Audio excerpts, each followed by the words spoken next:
Very good morning to all of you. So today is Monday, 18th March. So we are going to start the second year contact sessions where we are guiding the students regarding our papers. So you all know me. First year ला तुम्हाला Dev.D sir होते आणि या वर्षापासून तुमचे सगळे course M.Com साठी मी available झालेलो आहे. मागच्या सेमिस्टरला आपण असे कॉन्टॅक्ट सेशन घेतले होते. जवळजवळ 40 स्टुडंट आता अटेंड आहेत. हे रेकॉर्डेड सेशन आहे. सो काही गोष्टी मला क्लिअर करायला आवडतील. सगळ्यात पहिलं म्हणजे तुमचं कॉन्टॅक्ट सेशन्स हे आजपासून सुरू होत आहेत. ॲक्च्युली एक सेशन झालेलं आहे ज्याच्यामध्ये सिलेबस देन तुमचे असाइनमेंट्स, त्यानंतर तुमचे एक्झामिनेशन कधी होणार आहे, कमेन्समेंट डेट. त्याचबरोबर मी तुम्हाला तुमच्या ग्रुपवरती आता कॉन्टॅक्ट सेशन आणि परीक्षेचं वेळापत्रक सुद्धा टाकलेलं आहे. म्हणजे कॉन्टॅक्ट सेशनचं 7 तारखेला टाकले आणि परीक्षेचं वेळापत्रक 2-3 दिवसापूर्वी टाकलेलं आहे. तर त्याप्रमाणे तुमच्या एक्झाम्स होतील. 80-20 पॅटर्न आहे. सिलेबस आपण डिस्कस केला आहे. नेचर ऑफ क्वेश्चन पेपर आपण डिस्कस केलेला आहे. या सगळ्या गोष्टी आपण मागच्या सेशनमध्ये पाहिलेल्या आहेत. आज आपला पर्टिक्युलर विषयाचं सेशन प्लस तुमच्या काही क्वेरीज असतील त्या सुद्धा आपण या ठिकाणी रिझॉल्व्ह करणार आहोत. सो रिपीटर ज्यांनी एक्झाम फॉर्म भरला त्यांच्यासाठी सुद्धा रिपीटरचं टाइम टेबल त्याच टाइम टेबलमध्ये आहे. ज्यांचे विषय राहिले त्यांनी ऑल क्लिअर होणं गरजेचं आहे. तरच तुम्हाला यावर्षी एम.कॉमची डिग्री मिळेल. काहीही जरी विषय राहिले तर तुम्हाला 1 वर्ष तुमचं खराब होऊ शकतं. तर चला आता आपण टाइम टेबल काय मी ग्रुपवर तर टाकले त्यामुळे आता काही शेअर करायची आवश्यकता वाटत नाही. कुणाला माहिती पाहिजे टाइम टेबलची एक्झामची, हॉल तिकीट्स वगैरे तुम्हाला ग्रुपवरती कधी येणार काय हे परीक्षेपूर्वी 3-4 दिवस तुम्हाला येतील. हॉल तिकीट ऑनलाईनच येतात त्यामुळे त्याचं काही टेन्शन घ्यायची आवश्यकता नाही. एवढंच महत्त्वाचं म्हणतोय हॉल तिकीट. बाकीचं सेल्फ स्टडी तुम्ही केला असाल तुम्हाला डाऊट्स यायला पाहिजे. मॅनेजमेंट अकाउंटिंग हा पेपर जो आहे तो प्रॅक्टिकल आहे. बिझनेस फायनान्स थिअरॉटिकल पेपर आहे. कॉस्ट अकाउंटिंग जो पेपर नंबर 7 आहे कॉस्टिंग तो सुद्धा प्रॅक्टिकल मोस्ट आहे. आणि 8वा जो पेपर आहे थिअरॉटिकल प्लस प्रॅक्टिकल थोडंसं असं कॉम्बिनेशन आहे 8व्या पेपरमध्ये. बुक्स सगळ्यांना मिळालेले आहेत. ज्यांना कोणाला मिळाले नसतील त्यांनी पीडीएफ वेबसाईटवरती आहे. त्याची लिंक जी आहे ती मागच्या व्हिडिओमध्ये सांगितलेली आहे कशा पद्धतीने ओपन करायचं आहे. ठीक आहे.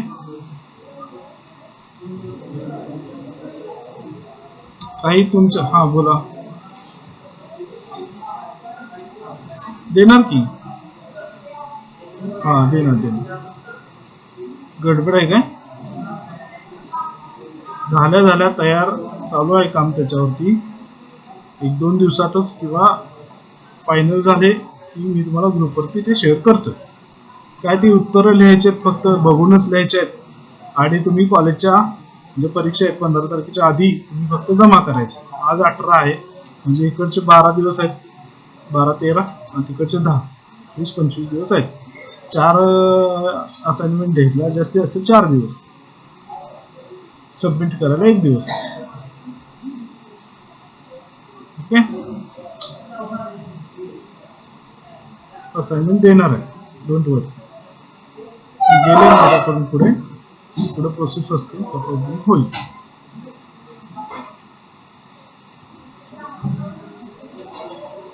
ठीक आहे. सेशनला सुरू करू. बोला काय त्यातच टाइम टेबल आहे की मॅडम? हॅलो विद्या, टाइम टेबल बघितलं का ग्रुपवरती? मग त्यात नाही का तुमचा रिपीटरचा विषय?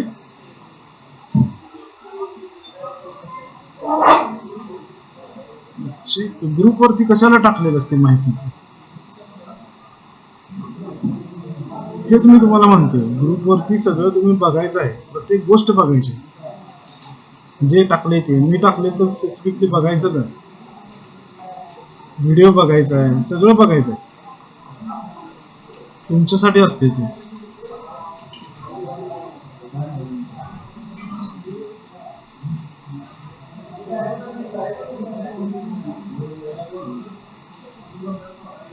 स्क्रीन दिसते माझी?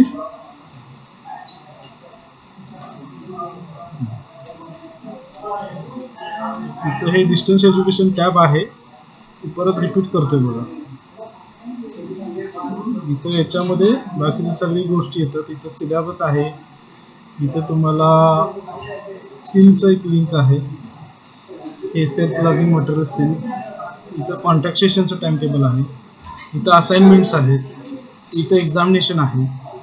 एक्झामिनेशन टाइम टेबलमध्ये तुमचं एक्झामिनेशन टाइम टेबल आहे आणि पुस्तकाच्या संदर्भात बरेच कोण येत असतात. तर इथं हे सेल्फ लर्निंग मटेरियलमध्ये जायचं आहे. ठीक आहे, आणि ह्याच्यात ड्रॅग करायचं आहे, खाली ड्रॅग करायचं आहे, ड्रॅग करत जायचं खाली पूर्णपणे, शेवटी जायचं शेवटपर्यंत. ठीक आहे, ड्रॅग करत शेवटपर्यंत जायचं आहे.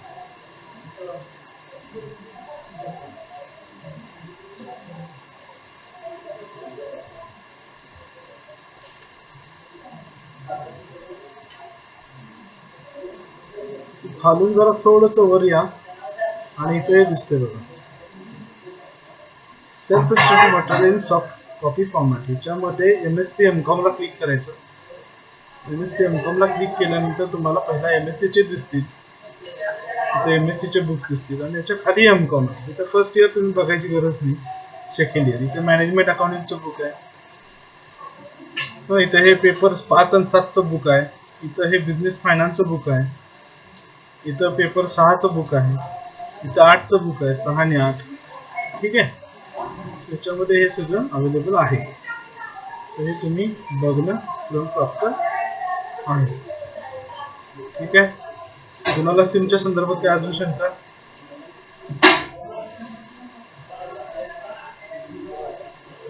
ठीक आहे, अजून काय कोणाचे काय क्वेश्चन आहेत लगेचच विचारा, मी सेशन सुरू करणार आहे. हा बोला.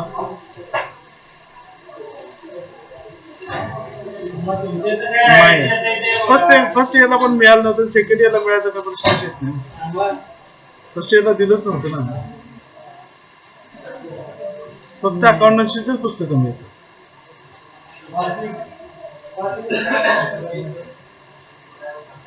हे पेपर 5 मागच्या सेमिस्टरला झालं, तुमच्या सेमिस्टरचाही रिपीटरचं काही राहिलं असेल, आणि या सेमिस्टरला तुम्हाला हे elements of cost, job, contract costing, process costing, sales costing आणि reconciliation of cost of financial accounts, हे 4 टॉपिक्स आहेत. बरोबर आहे का सिलेबस?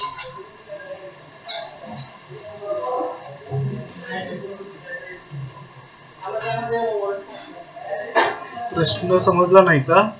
47 स्टुडंट आहेत अटेंड, नो वन रिप्लाय. तुम्हाला तुमचा किमान सिलेबस तर माहिती आहे का, असं मी विचार. मागच्या सेशन मध्ये हा सिलेबस मी दाखवलाय, हे बरोबर आहे? हेच आहे का पेपर 7 मध्ये?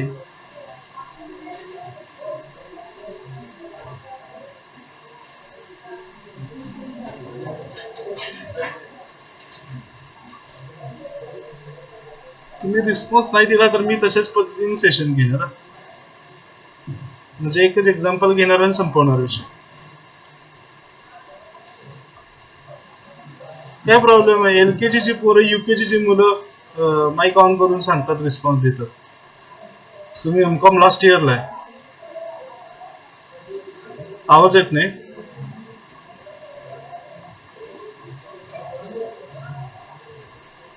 कॉस्ट नाहीच आहे, कॉस्टचा विषय नाही. ऍडव्हान्स अकाउंटचे पेपर 7 त्याच्यात हा पेपर आहे कॉस्टिंगचा. यासाठी म्हणतोय तुम्हाला सिलेबस नेमका माहित पाहिजे. बघितला नाही का सिलेबस तुम्ही? मागचा सेशन कोणी कोणी अटेंड केला, त्याच्यामध्ये सांगितले की सिलेबस कुठे आहे आणि कसं आहे. मागच्या सेमिस्टरला सिलेबस टाकलेला आहे ग्रुपवरती, आता पण टाकला असेल आय थिंक. आणि कोण अमृता, काय प्रॉब्लेम आहे तुझा? अकाउंटन्सी आहे ना स्पेशलायझेशन?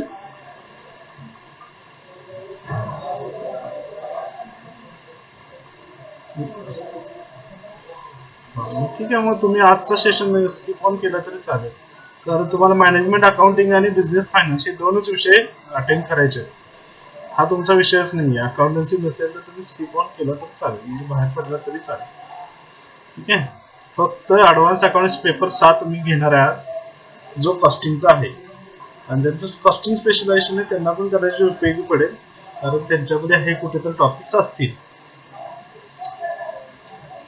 ठीक आहे. बाकी कोणाचे काही क्वेश्चन अजून? बाकीच्यांनी आन्सर करा प्लीज. दिसते का?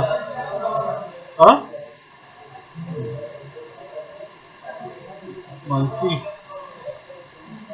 आणि लव त्यांना दिसत नाही. बाकीच्यांनी प्लीज आन्सर करा पटापट.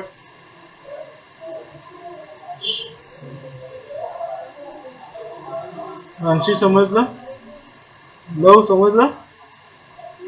हे प्रत्येक जण वेगवेगळ्या ठिकाणी आहे. कोण साताऱ्यात आहे, कोण सांगलीत आहे. सरस्वती बोला, काय प्रश्न आहे तुमचा?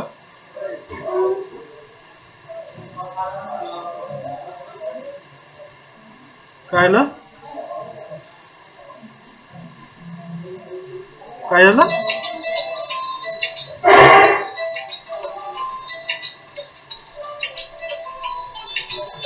मला ऐकेल असं सांगा हो. हॅलो, मग कशाला हा रेज हँड केला? हॅलो, बोल की.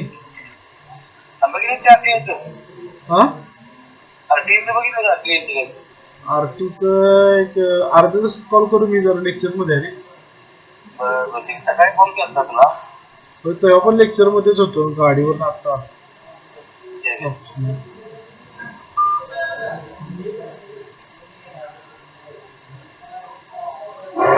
अश्विनी साळुंखे, काय काय क्वेश्चन आहे तुमचा?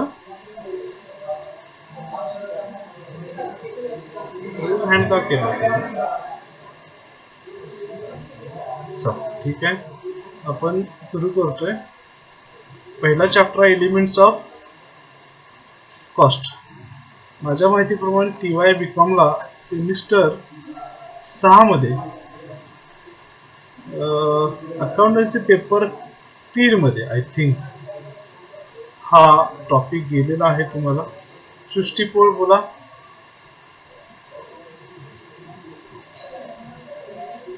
सृष्टी पोळ,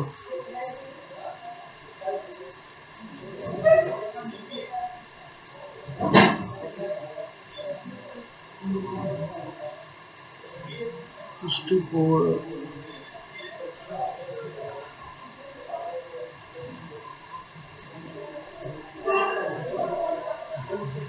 यस सृष्टी पोळ.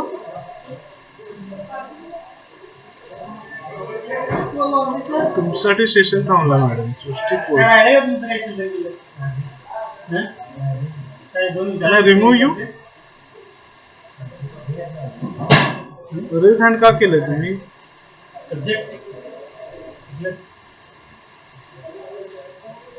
सृष्टी पोळ, आवाज येतोय?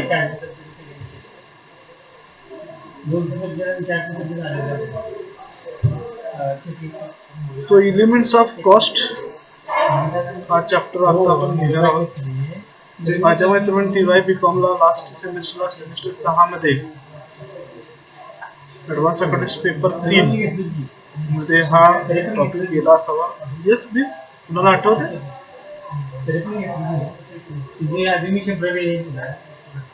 आठवते का?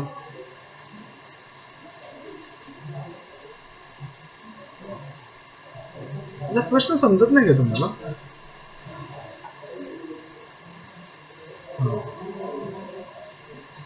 आपल्याकडे जास्त वेळ नाही आहे, त्यामुळे आपण ब्रीफली हे सगळ्या गोष्टी घेणार आहोत. सो हे थिअरॉटिकल जो भाग आहे हा तुम्ही स्वतः सेल्फ लर्न करा. Objective of cost accounting. ठीक आहे, याच्यावरती तुम्हाला MCQ वगैरे पडू शकतात. Advantage cost accounting, elements of cost. Elements of cost म्हणजे कॉस्टचे घटक. कोण सांगेल? कॉस्टचे घटक कोणकोणते असतात? पुस्तक आहेत ना सगळ्यांच्याकडे? करा, ओपन करा. पेजेस नंबर वरती जावा. 293, 94. सगळ्यांच्याकडे आहेत का पुस्तकं?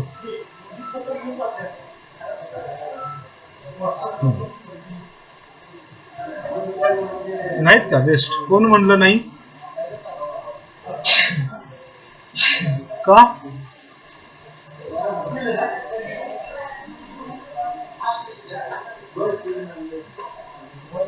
बर, बाकीचे का नाही मिळाले?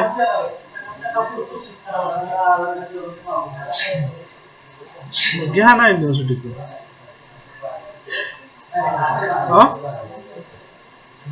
का? युनिव्हर्सिटीतून घ्या ना. कुठलं कॉलेज?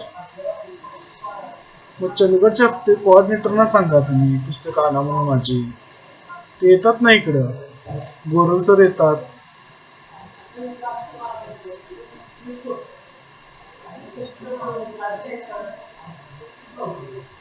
मग कोणतरी तुमचं कोल्हापूरला कोणीही येत असेल त्यांच्याकडे ते सही शिक्का दिलेलं रिसिप्ट पाठवून द्या, त्यांच्याकडे आपण पाठवून देऊ ना. चंदगड मग कोणच येत नाही का कोल्हापूरला? हा, काहीतरी सोल्युशन काढायला लागेल ना. नाहीतरी एक PDF आहे त्याच्यावरून अभ्यास करा. ठीक आहे. TY ला गेले. एलिमेंट्स ऑफ कॉस्ट म्हणजे cost means value or expenditure which is incurred for the production of a product. Product तयार करण्यासाठी आलेला खर्च त्याला आपण कॉस्ट म्हणतो. मटेरियल्स म्हणजे समजा आपण शर्ट्स तयार करणार असू तर जे फॅब्रिक आहे ज्याला आपण कापड म्हणतो ते मटेरियल असेल. लेबर म्हणजे तो शर्ट तयार करण्यासाठी आपण शिलाई कामगार वगैरे घेणं त्याला आपण लेबर म्हणणार. त्यानंतर थर्ड एक्सपेन्सेस, ते शर्ट तयार करण्यासाठी बरेचसे एक्सपेन्सेस येऊ शकतात. ट्रॅव्हलिंग, माल ट्रॅव्हल केलं, बिल ऑफ प्रिंटिंग केली, सॅलरी दिली किंवा आता कॅरेज इनवर्ड असेल आउटवर्ड असेल, तर हे सगळे एक्सपेन्सेस मध्ये येतात. सो एलिमेंट्स ऑफ कॉस्ट मध्ये मेजर 3 मटेरियल, लेबर आणि एक्सपेन्सेस. त्याच्यामध्ये डायरेक्ट इनडायरेक्ट हा भाग आहे. त्यानंतर एक्सपेन्सेस, सगळे इनडायरेक्ट एक्सपेन्सेसला आपण काय म्हणतो? ओव्हरहेड्स असं म्हणतो. आणि ओव्हरहेड्स मध्ये 3 टाईपचे ओव्हरहेड्स आहेत. एक फॅक्टरी ओव्हरहेड्स, त्याला वर्क्स ओव्हरहेड म्हणजे प्रोडक्शन युनिट मध्ये आलेले सगळे खर्च. ऑफिस ऍडमिनिस्ट्रेटिव्ह म्हणजे ऍडमिनिस्ट्रेशन करत असताना ऑफिस मध्ये आलेले खर्च. आणि सेलिंग डिस्ट्रीब्युशन, प्रोडक्ट तयार झाल्यानंतर येणारा खर्च, त्याला आपण काय म्हणतो? सेलिंग अँड डिस्ट्रीब्युशन ओव्हरहेड्स असं म्हणतो. So direct material, direct indirect हे सगळं थिअरॉटिकली आहे. हे तुम्ही सगळं रीड आउट करा, जेणेकरून तुम्हाला अजून त्याच्यामध्ये क्लिअरिटी येऊन जाईल. ठीक आहे. महत्वाचं आपल्यासाठी काय आहे ते मी आता घेतोय. हे सगळं बघून घ्या. याच्यावरती शॉर्ट नोट्स, MCQ हे सगळे क्वेश्चन्स करू शकता.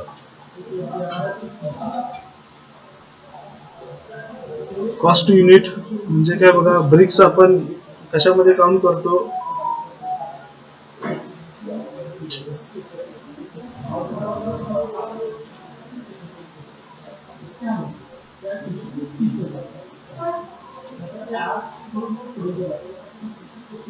किती वरती होतो आपण? 300, पेज नंबर 200.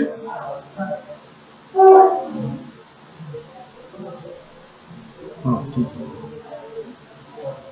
308. ठीक आहे. इन्व्हर्ट करते राजेराम. हां इन्व्हर्ट करून सराकडे. हां हां बोला.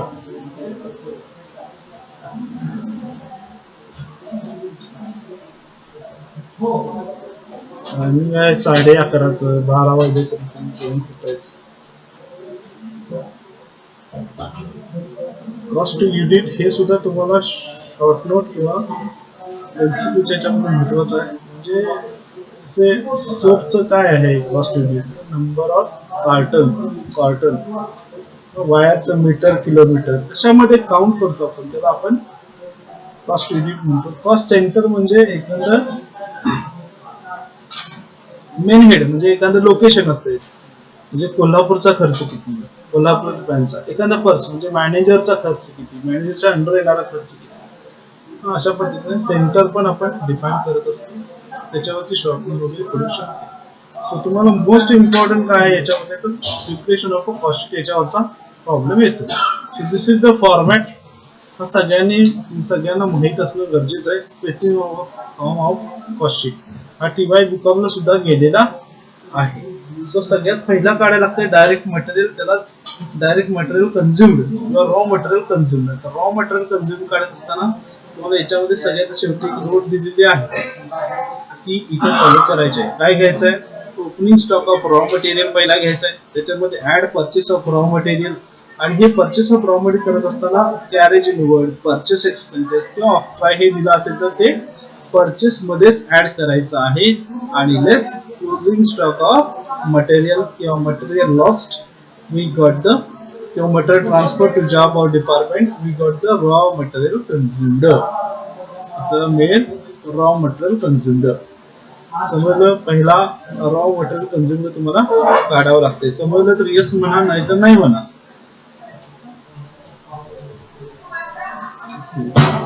सगळ्यांचे रिस्पॉन्सेस पाहिजेत. हे ऑलरेडी हे झालेलं आहे TY BCom ला. सगळ्यात पहिला मटेरियल कन्झ्युम्ड काढायला लागते. कॉस्ट शीट हा असा टॉपिक आहे जो तुम्हाला 16 पैकी 16 मार्क्स देतो. आणि हे जे आता स्क्रीनवरती आपण बघतो याच्या बाहेरचा एकही आयटम कॉस्ट शीट मध्ये येत नाही. आणि हे सगळेच्या सगळे आयटम येत नाहीत, यातले कुठले तरी 16 किंवा 20 भर तुम्हाला आयटम्स येतात आणि ह्याच्या बाहेरचा एकही आयटम येत नाही. त्यामुळे इतकं सोपं आहे की हे 16 आउट ऑफ 16 मार्क तुम्हाला देतच देतं. आणि हे डबल तुम्ही लर्न करताय. याची डिफिकल्टी लेवल फक्त थोडीशी हायर होते. बीकॉम ला थोडीशी डिफिकल्टी लेवल लोअर असते आणि इथे थोडस टफ टाईपचा क्वेश्चन विचारला जाऊ शकतो. पुन्हा कोणाला वाटते आउट ऑफ 16 पडतील न शिकवताच?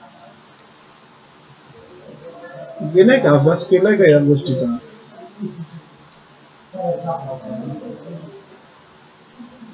नवीन सांगा सर. डिस्टन्स मध्ये आपण सेल्फ लर्निंगच करत असेल, सेल्फ लर्निंग अपेक्षित आहे.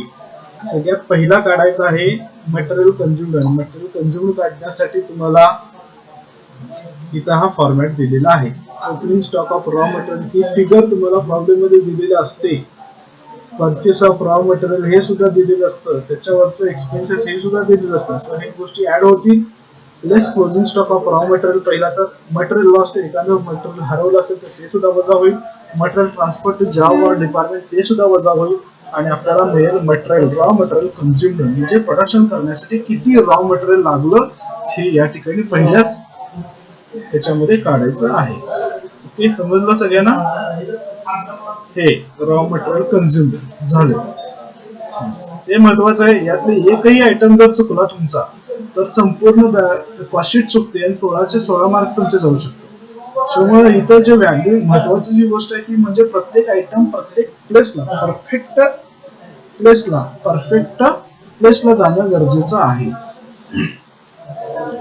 इथं पहिला आपल्याला प्राइम कॉस्ट काढायला लागते. प्राइम कॉस्ट मध्ये डायरेक्ट मटेरियल कन्झ्युम्ड पहिला काढायला लागतं, नंतर डायरेक्ट वेजेस, यालाच आपण प्रोडक्टिव्ह वेजेस किंवा यालाच आपण लेबर चार्जेस, लेबर एक्सपेन्सेस अशा गोष्टी म्हणतो. Depends on the problem. तुम्हाला लक्षात यायला पाहिजे डायरेक्ट वेजेस कोणते आहेत. ठीक आहे. सो हे प्रॉब्लेमला प्रॅक्टिस केल्यानंतर तुम्हाला कळेल. एक्झाम्पल मध्ये डायरेक्ट एक्सपेन्सेस असाही आयटम असतो, तसं जर दिला असेल तर तो इथं घ्यायचा आहे. त्या 3 फिगरची टोटल आहे त्याला आपण काय म्हणतो? Prime cost. त्याला आपण प्राइम कॉस्ट म्हणतो. सो प्राइम कॉस्ट सगळ्यांना समजली? एक्झाम्पल घेणार आहे आपण. ठीक आहे.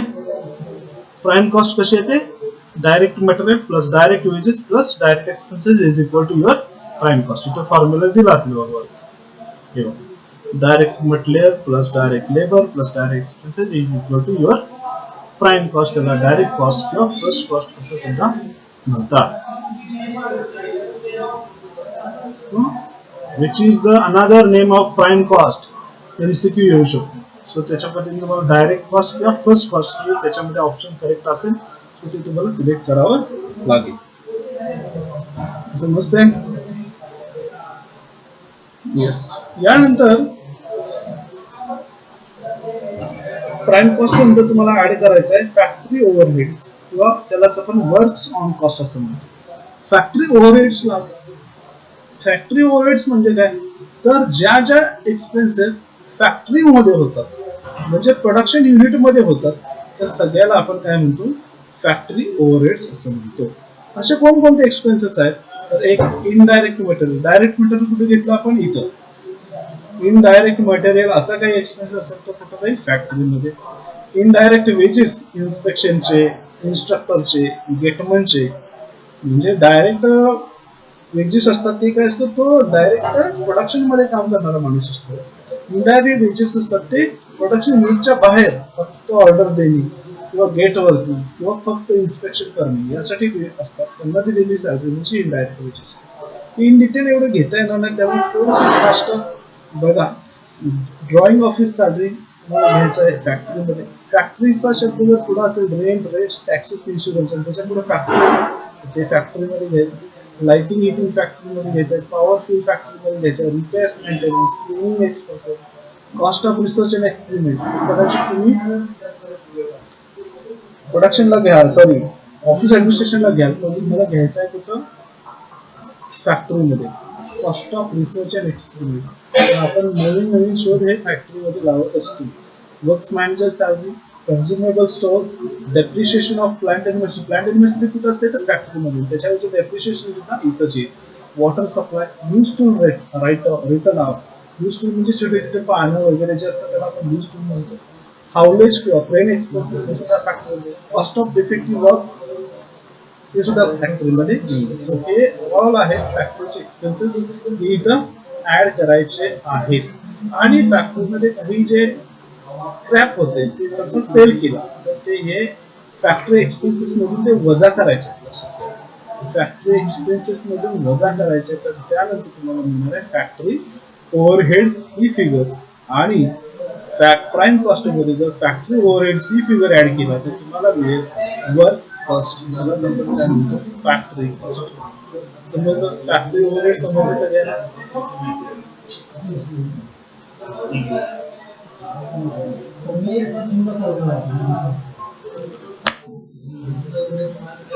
Yes no. हा मनीषा मोरे बोला.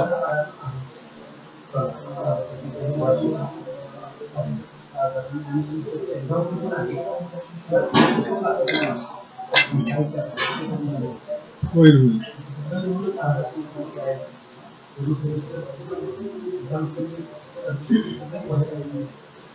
फॅक्टरी कॉस्ट काढल्यानंतर तुम्हाला वर्किंग प्रोग्रेस जर दिला असेल प्रॉब्लेम मध्ये, ओपनिंग वर्किंग प्रोग्रेस ऍड करायचा आहे आणि क्लोजिंग वर्किंग प्रोग्रेस लेस करायचा आहे. हा फॉर्मॅट आहे, याच फॉर्मॅट मध्ये जायचं आहे.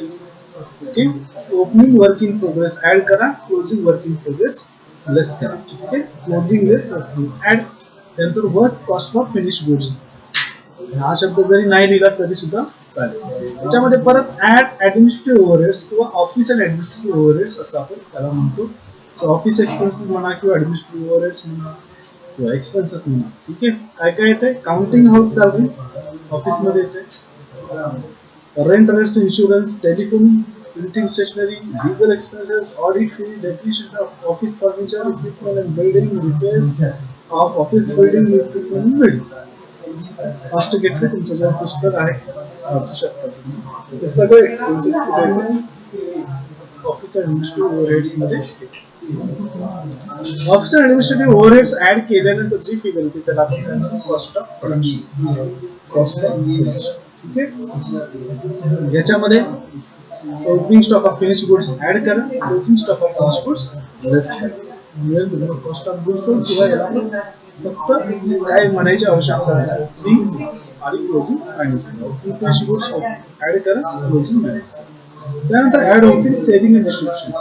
प्रोडक्ट तयार झाल्यानंतर कस्टमरच्या हातात पडेपर्यंत जो काही खर्च होतो त्याला आपण सेलिंग अँड डिस्ट्रीब्युशन ओव्हरहेड्स असं म्हणतो.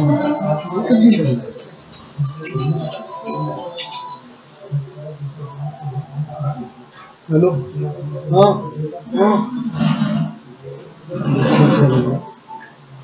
लेक्चर घ्यायला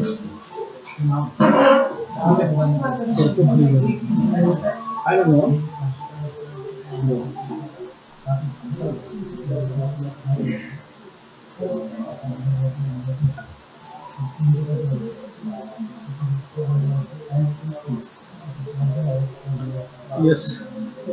सो सेलिंग अँड डिस्ट्रीब्युशन म्हणजे start from finish product. Finish product तयार झाल्यानंतर पासूनचे खर्च कोणते कोणते असतात, सेल्स कमिशन म्हणजे कमिशन देतो आपण sales commission, salesman salary, okay, पगार पण देतो. Advertisement, samples, carriage outward, bad debts, depreciation, expenses of delivery van, debt collection charges, rent of warehouse, samples of free gifts, showroom rent and rates, traveler's salary and commission. These are the selling expenses. The selling expenses add केल्यानंतर आपल्याला मिळते त्याला आपण म्हणतो cost of cells. वरती cost of production मध्ये selling expenses add केले, selling आणि डिस्ट्रीब्युशन ऍड केले तर आपल्याला काय मिळेल, कॉस्ट ऑफ सेल्स. यालाच आपण टोटल कॉस्ट असं सुद्धा म्हणतो. आणि त्यानंतर आपल्याला प्रॉफिट मार्जिन जे आहे 20% ऑफ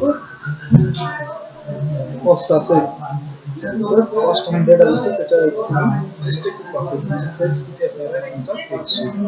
कोणतीही फिगर पुढे दिलेली असते सगळं, यातली कोणतीही फिगर मिसिंग असू शकते आणि त्याच्या मिसिंग फिगर सुद्धा काढता यायला पाहिजे पुढे प्रॉब्लेममध्ये दिलेला आहे. कॉस्टिंगचा फॉर्म्युला सगळ्यांना समजला. खूप महत्वाचा चॅप्टर आहे हे. 16 मार्क प्लस MCQ मधील काही मार्क आणि प्लस शॉर्ट नाही असं मिळून तुम्ही या एकाच टॉपिक मध्ये 32 पर्यंत जाऊ शकता. पण हे 16 आउट ऑफ 16 पडायला पाहिजे. इतका सोपा टॉपिक आहे आणि प्लस हा तुम्हाला रिकॉर्ड झालेला पण आहे. आतापर्यंतही तुम्ही भरपूर शिकत आहात.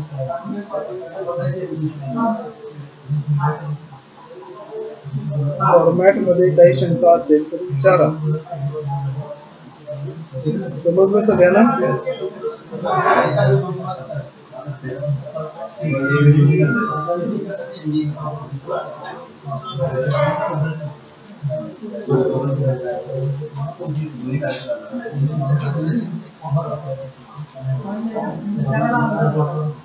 प्रश्न सगळ्यांच्यासाठी आहे.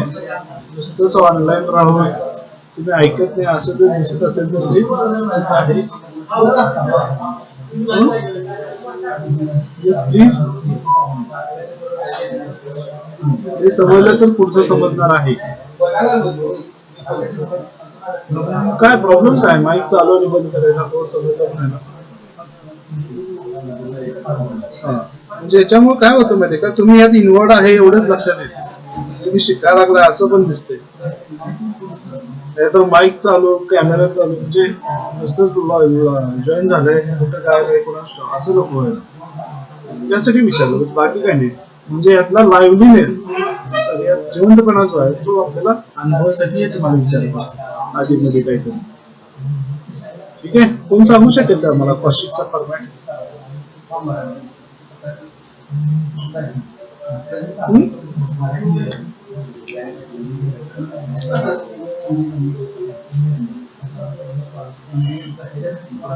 कोण सांगू शकेल काय?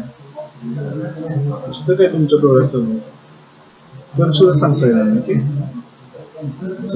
असं यानंतर खूप महत्वाची गोष्ट आहे कॉस्टिंग मध्ये, ती म्हणजे examples of financial and non cost expenses. कुठंही कॉस्टिंग मध्ये हे जवळजवळ 24 आयटम्स दिलेले आहेत आणि इकडे परत 7. यातला कुठलाही आयटम कॉस्टिंग मध्ये घुसवायचा नाही, कारण हे नॉन कॉस्ट आयटम्स आहे. हे कॉस्टिंग मध्ये येत नाही, नॉन कॉस्ट येत नाही कॉस्टिंग मध्ये. हे फायनान्शियल आयटम आहे किंवा फायनान्शियल एक्सपेन्सेस आहे. सो हे कॉस्टिंग मध्ये येत नाही. कुठले कुठले preliminary expenses, interest on capital, cash discount, income tax paid, donation, capital losses, goodwill write-down, discount on issue of shares or debenture, interest on loan and overdraft, capital expenditure, underwriting commission, dividend to shareholder, commission to managing director or partners, debenture interest transfer to sinking fund, provision for doubtful debts, obsolescence loss, bonus to shareholders, excess depreciation, cash discount, abnormal loss, interest on debenture, fines and penalties, charities, damage paid under court order. सगळंच्या सगळं costing मध्ये येत नाही. असेच काही income पण आहेत, financial income, ते सुद्धा कॉस्टिंग मध्ये. कॅपिटल गेन और profit, interest on investment, abnormal gain, store adjustment, interest on bank deposits, dividend received on shares on investment, rent received and share transfer. These are the items which are not considered in the cost sheet. हे cost sheet मध्ये येत नाही. Clear?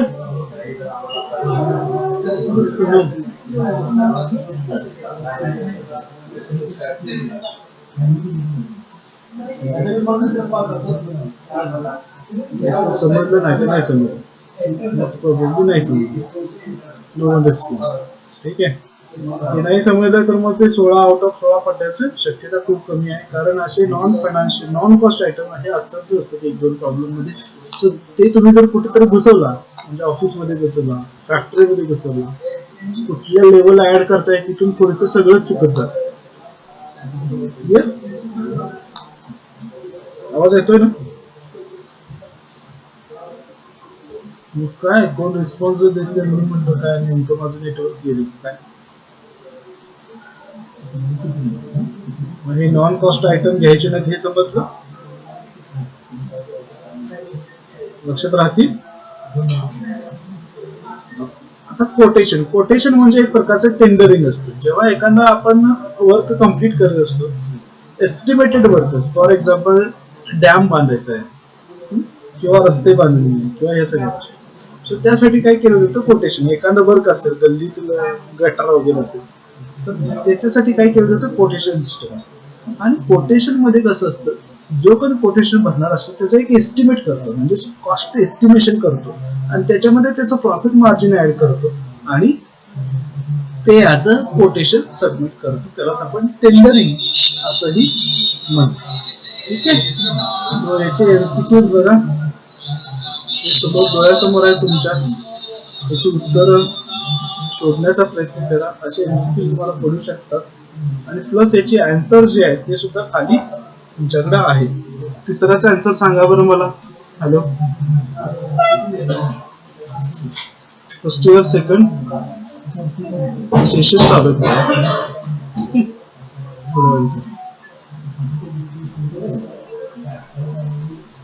हो madam, मी काय सांगालो, session घ्यायला कसं बोलू. हा सांगा ना उत्तर. पहिल्याच उत्तर काय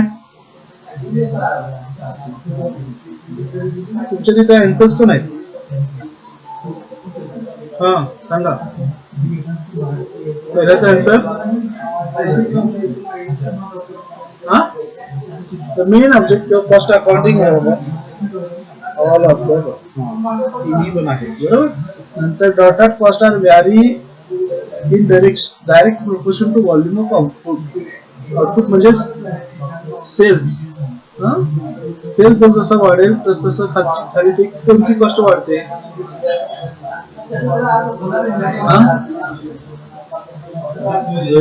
Variable, बरोबर. All type of indirect expenses constitute the overheads. Prime cost include all of the above. Overheads are all of the above. Today, which of the following is not included in the cost sheet? Interest on bill. Very good. Then last, which of the following expenses are not included in the cost sheet? This is the question. Very good. असं तुम्हाला परीक्षा घ्या, हे first बघून घ्या. जास्त पहिला problem सगळ्यांनी मला काय करायचं आहे तिथं बघा, नाही तर नाही बघा. पण इथं मी जेव्हा विचारेल तेव्हा ते कुठं घ्यायचं आहे तुम्ही मला सांगायचं आहे. काय काय ऑप्शन आहेत, एक तर प्राइम कॉस्टच्या आधी आणि नंतर फॅक्टरी, ऑफिस आणि सेलिंग डिस्ट्रीब्युशन, हे तीनच ऑप्शन. त्यापेक्षा वेगळा ऑप्शन कुठला नाही. सगळे रेडी आन्सर द्यायला, पटापट चालू करायचं, बंद करायचं, माईक आन्सर सांगायचं आणि बंद करायचं. ठीक आहे, सांगा मला डायरेक्ट मटेरियल कुठे येणार. कॉस्टिंग मध्ये डायरेक्ट मटेरियल कुठे, पहिलाच आयटम आहे डायरेक्ट मटेरियल. आता इथे opening stock of raw material का नाही, तर ही नवीन कंपनी सुरू झालेली आहे, त्यामुळे पहिलाच डायरेक्ट परचेस, डायरेक्ट मटेरियलच दिले तुम्ही readymade. Direct material, direct wedges, direct expenses, तिन्ही मिळून काय होणार कॉस्ट. ठीक आहे, आता पुढे ऑइल वेस्टेज कुठे जाणार, फॅक्टरी मध्ये जाणार. वेजेस ऑफ सुपरवायझर फॅक्टरी मध्ये जाणार. Wedges of store keeper factory मध्ये जाणार. मोठी पॉवर फॅक्टरी मध्ये जाणार. रेंट फॅक्टरीचं 5000 आणि ऑफिस मध्ये किती जाणार रेंट 2500. रिपेअर्स रिन्युअल मध्ये फॅक्टरी प्लांटचं रिपेअर आहे ते फॅक्टरीमध्ये जाणार, मशिनरीचं सुद्धा रिपेअर फॅक्टरीमध्ये जाणार, ऑफिस प्रिमायसेसचं रिपेअर हे 500 ते ऑफिस मध्ये जाणार, कॅरेज आउटवर्ड कुठे जाणार, माईक बंद करा ना भारती, चालू बंद करायचं ना, कंटिन्यू चालू नाही ठेवायचं. कॅरेज आउटवर्ड कुठे जाणार, सेलिंग डिस्ट्रीब्युशन मध्ये, सेलिंग डिस्ट्रीब्युशन मध्ये जाणार. सेल्स कुठे जाणार,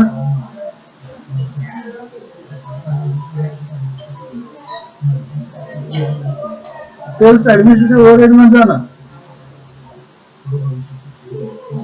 सगळ्यात शेवटी सेल्स येणार, सेल्सला कुठेही घुसवायचं नाहीये, सेल्स हा शेवटचा आयटम आहे पश्चिम मधला. लाइटिंग फॅक्टरीचं 1250 आहे, ऑफिसचं 500 आहे. डेप्रिशिएशन ऑफिस प्रिमायसेस कुठे घेणार, ऑफिस मध्ये घेणार, office and administration. Plant and मशिनरीचं फॅक्टरी, कन्झ्युमेबल स्टोअरचं,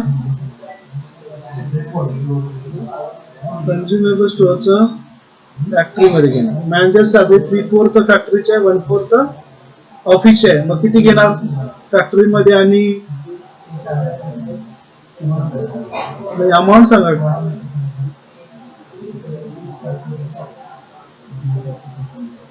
राहिलेले 1250 ऑफिस मध्ये. Directors fees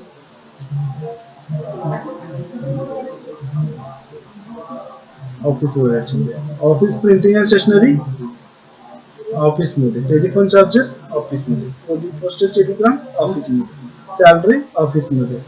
salesman commission and salary कुठे घेणार, selling distribution. Travelling expenses, selling distribution. Advertisement, warehouse charges. आता सोल्युशन सांगायची गरज आहे,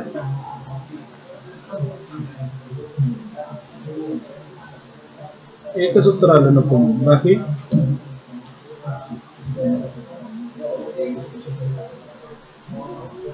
बरोबर आहे ना. 16 पडतील.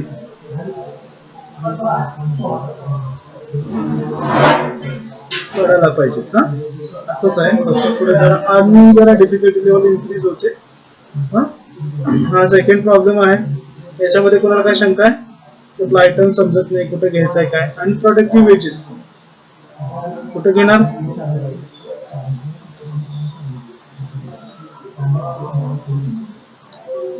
हॅलो,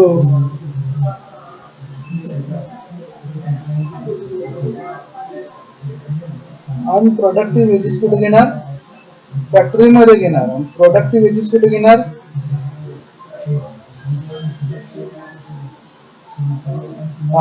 मटेरियलच्या खाली डायरेक्ट लेबर मध्ये घेणार, बरोबर. प्रोडक्टिव्ह वेजेस आणि अनप्रोडक्टिव्ह वेजेस फॅक्टरी मध्ये घेणार, बरोबर. अपकीप ऑफ डिलिव्हरी व्हॅन कुठे घेणार,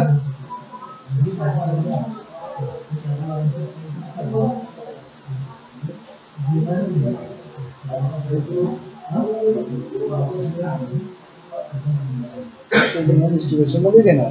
डिलिव्हरी व्हॅन म्हणजे काय, ते प्रोडक्ट नंतरचा विषय आहे ना, त्यानंतर ते सगळं बघून घ्या. त्याच्यामध्ये कोणाला अजून काही वेगळं विचारायचं आहे. हाऊलेज कुठे घेणार, हाऊलेज, हाऊलेज कुठे घेणार, फॅक्टरी मध्ये, factory. So I think second पण काही गरज नाही शिकवायची. Total output of the has been 10,000 ton. तुम्हाला विचारलेलं असेल per ton price, per ton सुद्धा काढायचं आहे. Cost, total cost per ton म्हणजे प्रत्येक आयटमला तुम्हाला 10,000 ने भागायचं आहे, तेव्हा तुम्हाला पर टन मिळेल. इथं काढलेलं आहे बघा, फॅक्टरी कॉस्ट भागिले 10,000, 7 रुपये 7.10 आलं पर टन प्राइस, बरोबर. सो फॅक्टरीचे एक्सपेन्सेस सगळे ऍड केले. इथे 3750 ला 37,050 ला 10,000 ने भागले, 3.70 आले. फॅक्टरी कॉस्टला 10,000 ने भागले, 10.80 आले. अशा पद्धतीने इथे हे येऊन जाईल. टोटल कॉस्ट एवढी येईल. सेल्स दिलेलं नाही तर पुढचं काढायची आवश्यकता नाही, जे दिलं असेल त्या पद्धतीने करायचं आहे. दुसऱ्यामध्ये काय शंका आहे, असेल तर आत्ताच विचारा.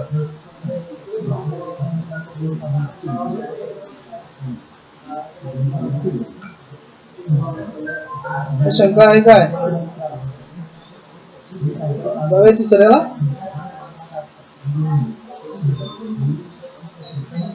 थर्ड, आता प्रिपेअर कॉस्ट स्टेटमेंट.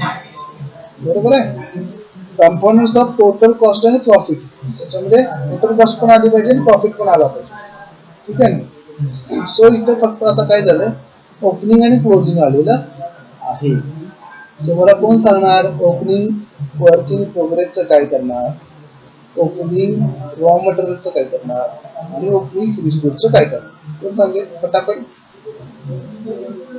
इथे खाली बघून सांगायची आवश्यकता नाही. सांगा समृद्ध सांगा. येस, कोण सांगणार काय करणार याच.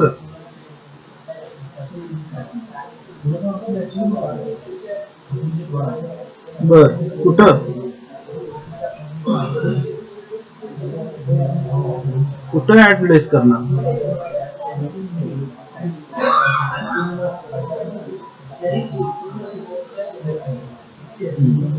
सगळ्यात याचा सिंपल आन्सर आहे, पहिलाच घेणार opening stock of raw material, त्याच्यामध्ये परचेस ऍड करणार, परचेस वरचे एक्सपेन्सेस त्याच्यात ऍड करणार, unless closing stock of raw material करणार. आणि तिथून पुढे डायरेक्ट वेजेस घेणार. हा, इथं काय आहे डायरेक्ट वेजेस आहे, ओनली वेजेस शब्द आहे. वेजेस म्हणजे डायरेक्ट वेजेस, बरोबर. हा, नंतर काय घेणार, डायरेक्ट एक्सपेन्सेस इथं असतील तर घेणार, नसेल तर काय होणार, प्राइम कॉस्ट घेणार. प्राइम कॉस्ट मध्ये आपण काय करणार, फॅक्टरी ओव्हरहेड्स ऍड करणार. तिथे जे फॅक्टरी एक्सपेन्सेस ते सगळे तिथं ऍड होतील. आणि त्यानंतर आपल्याला मिळेल फॅक्टरी कॉस्ट. आणि फॅक्टरी कॉस्ट नंतर तुम्हाला काय करायचं आहे, opening stock of work in progress 15,000 add करायचा आहे आणि closing stock of work in progress 10,000 वजा करायचा आहे. इथे फिगरला काही नाही म्हटलं तरी चालेल. ऍड ऑफिस ऍडमिनिस्ट्रेटिव्ह ओव्हरहेड्स करायचे, याचे जे ऑफिस ऍडमिनिस्ट्रेटिव्ह एक्सपेन्सेस आहेत ते त्याच्यामध्ये ऍड करायचे आहेत.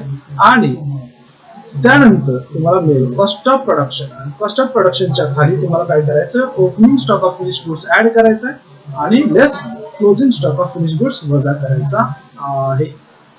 ओके, आता मला एक सांगा, इंटरेस्ट ऑन डिबेंचर कुठे घेणार.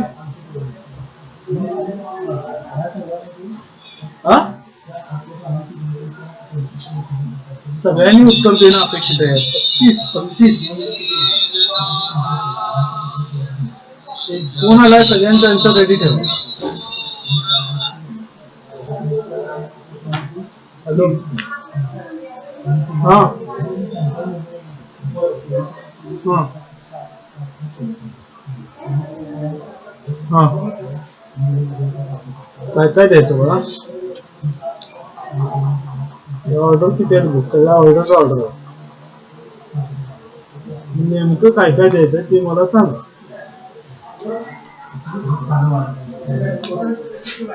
पेंडिंग काय काय आहे.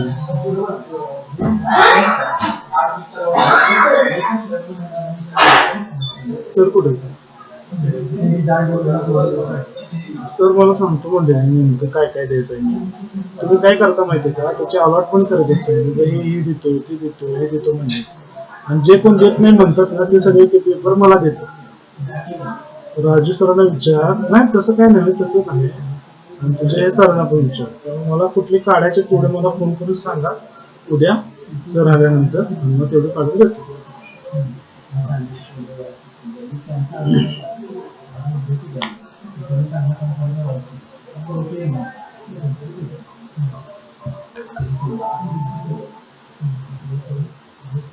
कुठं घेणार interest on debenture,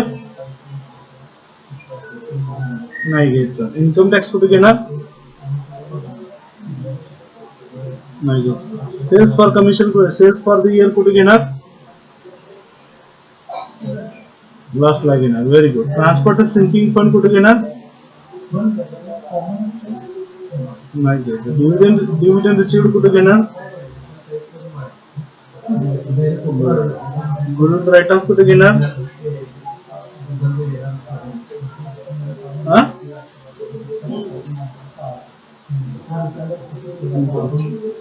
payment of sales tax, selling distribution. General expenses, general expenses पण नाही घ्यायचं.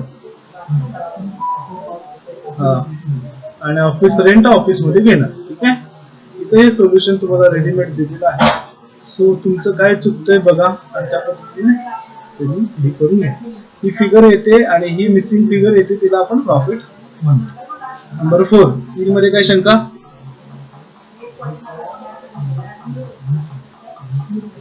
4-5 टाळकी सोडली तर बाकी सगळ्यांची उत्तर काय असं काय समजायचं? 4-5 सोडले. हा लव बोला. जनरल एक्सपेन्सेस कुठे येणार सांगा रे?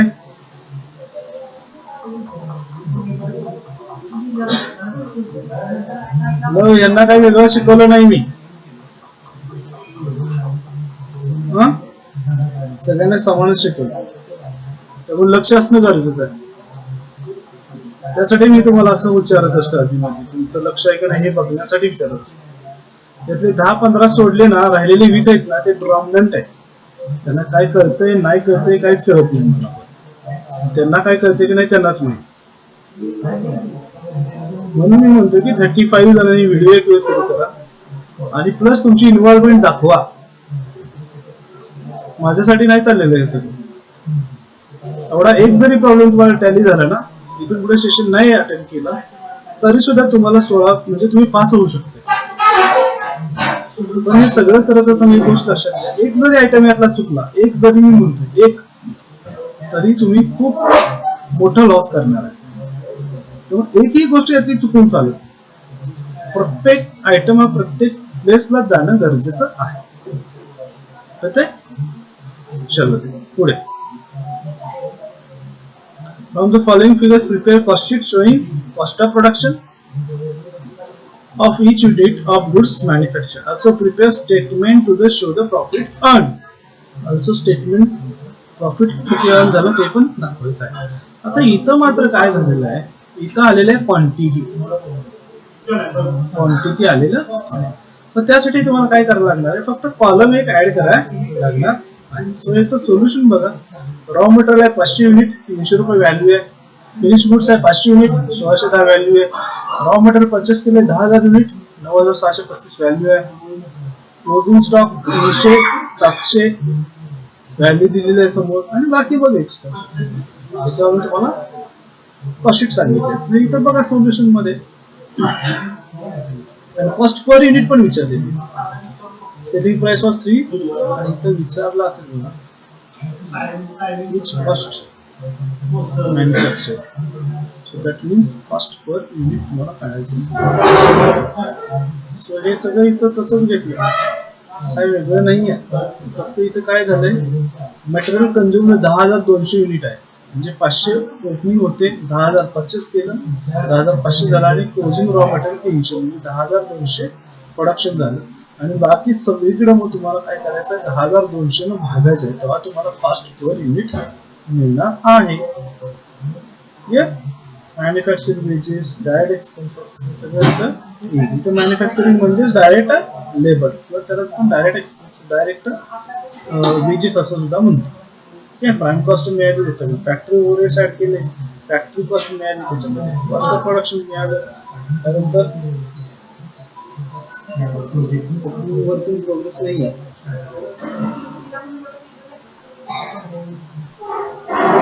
त्यामुळे फिनिश ओपनिंग ऍड केलं, क्लोजिंग मायनस केलं, म्हणजे 500 ओपनिंग होतं ते ऍड केलं, 10,200 अधिक 500 10,700 झालं, आणि फिनिश प्रोडक्ट्स क्लोजिंग झाले 700, म्हणजे विकले किती 10,000, त्याची व्हॅल्यू. ठीक आहे. कमिशन ऑन सेल्स ऍड झालं 27,000, 2.70 आलं, आणि 30,000 सेल्स दिलाय, कारण का 10,000 गुणिले 3 30,000 आलं, म्हणजे प्रॉफिट किती आला 0.30 पर युनिट. फोर्थ मध्ये काय शंका?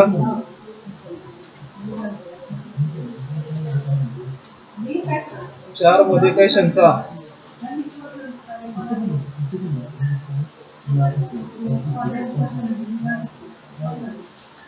समजलं? हा सगळ्यात सोपा टॉपिक आहे. इथं तर किमान तुम्हाला 16 आउट ऑफ 16 पडायला पाहिजे. सेकंड इयरला आहे, विषय राहून चालणार नाही. या सगळ्याच थोडस तुम्ही अनालिसिस करा. ठीक आहे ना? त्याचा सिरियसनेस जाणून घ्या. मगच अभ्यास करा. चल नंबर 5. ठीक आहे, रेडी सगळे?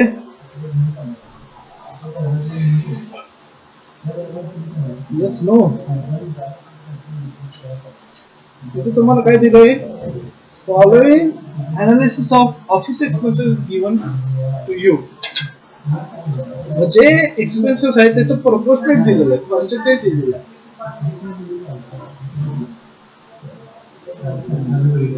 त्याप्रमाणे ते पर्सेंटेज प्रमाणे घ्यायचे आहे.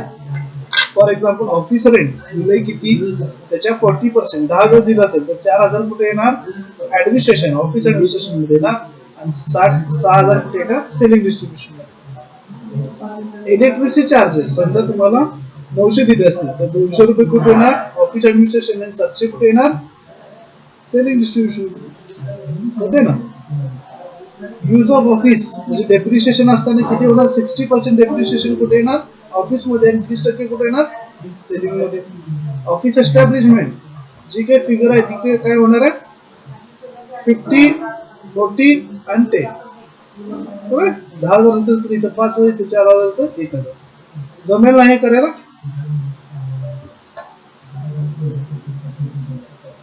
Yes no. सोल्युशन इथं रेडीमेड दिलेलं आहे, बघून घ्या, अवघड काही नाही आहे. ठीक आहे, 5 मध्ये काय शंका?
आवाज येतोय?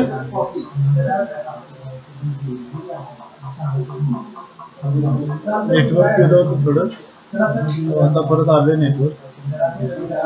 नाहीतर मी मोबाईलवरून जॉईन होणारच होतो, जॉईन झालेला आहे, so no problem. So number 5, त्याच्यामध्ये तुमच्या काही शंका असतील तर विचारा.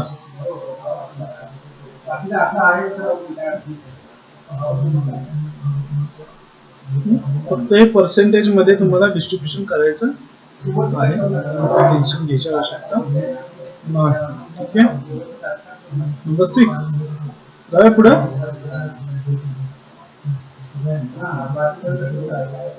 येस प्लीज, आवाज येतोय? 5 मध्ये काय शंका?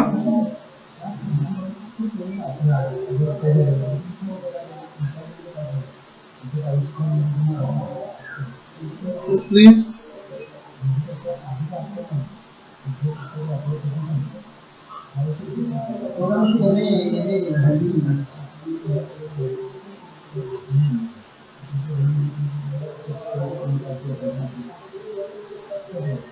बोला की, आवाज येत नाही.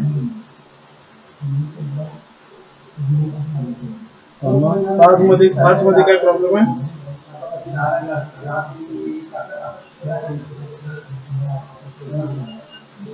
चला नाही असं कन्सिडर करून मी 6 प्रॉब्लेम घेतो. काय म्हणलं? Production of 2000 fans of a company 14-15 2000 fans production केलेलं आहे. ओके. आणि इथं काय क्वेश्चन विचारलाय? You are required to prepare cost sheet for 14-15. पहिला 14-15 साठी कॉस्ट शीट तयार करा. बरोबर आहे? Okay. Then and estimated price of 3000 fans produce in 15-16. 14-15 ला 2000 तर कराच करा. आणि पुढच्या वर्षी आपण 3000 फॅन तयार करणार आहे, त्याची पण कॉस्ट शीट तयार करा. पुढे काय म्हणलंय? The fan would be the sold so far show profit of 10% on sale. 10% on sale म्हणजे प्रॉफिट असेल. ठीक आहे. इथं काही गोष्टी सांगितलेल्या आहेत. The company plan manufacture 3000 fans. Following additional information supplied regarding it. Price of material was increased by 20%. Wages rate increased by 5%. Manufacturing will rise proportional to combination of material and cost of material and wages. कॉम्बिनेशनच्या याच्यामध्ये हे inclusion होणार असं त्याचं म्हणणं. Selling expenses same राहतील असं म्हणणं. Other expenses also unaffected bye rising output. बाकी सगळं सेम आहे. सो पहिला तर काय करून घ्या? 14-15 ची कॉस्ट करून घ्या. Cost of raw material, wedges. Okay. ते काय डायरेक्ट आहे. सो डायरेक्ट एक्सपेन्सेस दिलेले नाही. प्राइम कॉस्ट मिळाली 8. कॉस्ट पर युनिट कारण 2000 फॅन आहेत म्हणून प्रत्येकाला 2000 न भागले तुम्हाला 400 रुपये मिळाले. फॅक्टरी ओव्हरहेड्स मध्ये ऑफिस एक्सपेन्सेस दिले 2 लाख, ते ऍड केले 10 लाख झाले. Cost of factory cost per unit आली 500.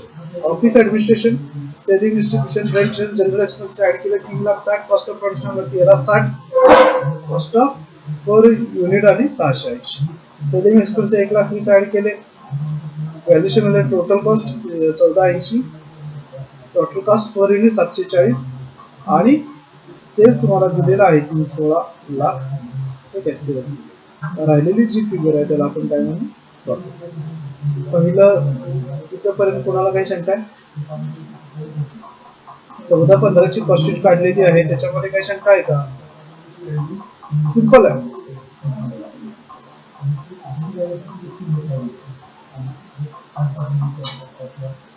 ठीक आहे. थांबूया का मग आपण? ओके. बाकी करा तुम्ही सेल्फ स्टडी या टॉपिकचा. आणखी एखादा टॉपिक मी माझ्या सेशनच्या वेळेला घेतो. बाकी मी सरांशी जरासं बोलून कॉस्ट मॅनेजमेंट, अकाउंटिंग आणि या सगळ्याचं कसे सेशन होत आहेत हे मी तुम्हाला ग्रुपवरती अपडेट करत राहील. ओके. चलो दे. हा टाइम टेबल टाकलंय ना ग्रुपवरती?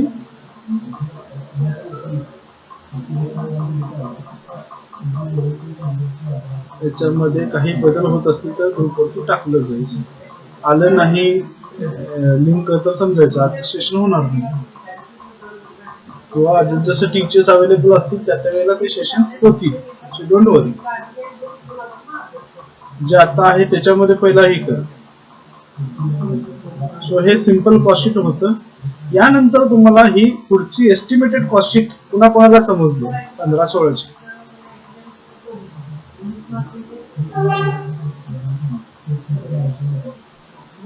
Yes please.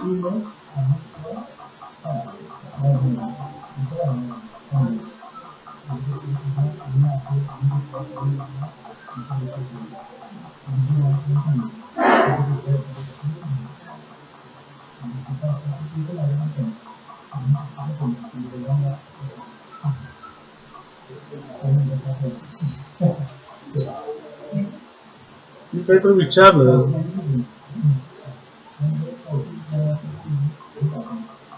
सो इथं बघा एस्टिमेटेड कॉस्ट सांगितले तुम्हाला 3000 फॅनची एस्टिमेटेड प्राइस किंवा कोटेशन काढायला सांगितलं थोडक्यात. त्यालाच आपण एस्टिमेशन म्हणतो कॉस्ट शीट. सो पहिला तर तुम्हाला सांगितलंय मटेरियल कॉस्ट इन्क्रीज झाली आहे 20%. सो प्रिव्हियस जे आपण काढलं याच्यामध्ये मटेरियल कॉस्ट किती आली होती? 160 पर युनिट आली होती. ती 20% ऍड होईल म्हणजे 32 रुपयानं ऍड होईल, म्हणून इथं 192 घेतलं. सो 3000 इंटू 192 व्हॅल्यू ही आली, फर्स्ट फॉरेन आली 192. इथं वेजेस बघा किती होती प्राइस 240. त्याच्यामध्ये 5% इन्क्रीज म्हणजे 12 रुपयाने वाढेल. सो दॅट्स वाय इथं 3000 गुणिले 252 झालं. व्हॅल्यू आली 7,56,000. सो प्राइम कॉस्ट आली 13,32,000 आणि कॉस्ट पर युनिट आली 444. मॅन्युफॅक्चरिंग वेजेस या दोन्हीच्या प्रोपोर्शनेट मध्ये सांगितलेलं आहे. सो काय केलं तुम्ही, मॅन्युफॅक्चरिंग जे वेजेस आहेत त्याला डिवाइड बाय 444 हे आत्ताचे डिवाइड बाय 400 इंटू 100 केला आणि इंटू जी फिगर येईल त्याला काय केलं 3000 न गुणलं, तर ही फिगर आली फॅक्टरी ओव्हरहेड्स. तर फॅक्टरी कॉस्ट मिळेल, बाकीचं सगळं सेम आहे म्हणजे त्या प्रोपोर्शनेट मध्ये वाढलेलं आहे. सो ऑफिस 240 40 80 बाकीच्या सगळ्या गोष्टी सेम आहेत. या पद्धतीने तुमचं एस्टिमेटेड कॉस्ट शीट प्रिपेअर होऊन जाईल. ओके, सो याच्यामध्ये काही शंका असेल तरी तुम्ही नंतरही मला विचारू जाऊ शकता. हे परत पर्सेंटेजचे काही प्रॉब्लेम्स आहेत. सो बेसिक जे दिलं ज्याचा बेस घ्यायला सांगितलं ते भागाकारात घेतले, अंशात जे घेऊन त्याचे पर्सेंटेज काढले आणि एस्टिमेशन मध्ये परत ते पर्सेंटेज नुसार त्याच्यावरती एक्सपेन्सेस काढलेले आहे. हे सगळं तुम्ही घरी प्रॅक्टिस करणं अपेक्षित आहे. याच्यामध्ये काही तुम्हाला शंका असतील तुम्ही मला नक्की विचारू शकता. ठीक आहे, इथं त्याचे आन्सर्स आहेत MCQचे. ओके, आणि या ठिकाणी आपला चॅप्टर 1 मी संपवतोय. तुम्ही सेल्फ स्टडी करणं गरजेचं आहे. हा असा टॉपिक आहे ज्याच्यामध्ये तुम्हाला आउट ऑफ आउट मार्क्स पडू शकतात. सध्या अजूनही तुम्हाला काही शंका असतील तर मला आताच विचारा. या टॉपिक संदर्भात नेक्स्ट लेक्चरला घेऊ, जॉब आणि कॉन्ट्रॅक्ट किंवा प्रोसेस. ओके, जर काही शंका नसेल तर काय लेफ्ट व्हायला हरकत नाही. मी आता थांबवणार आहे सेशन. तुम्हाला हां हो पाठवा. ठीक, चालेल, थँक्यू.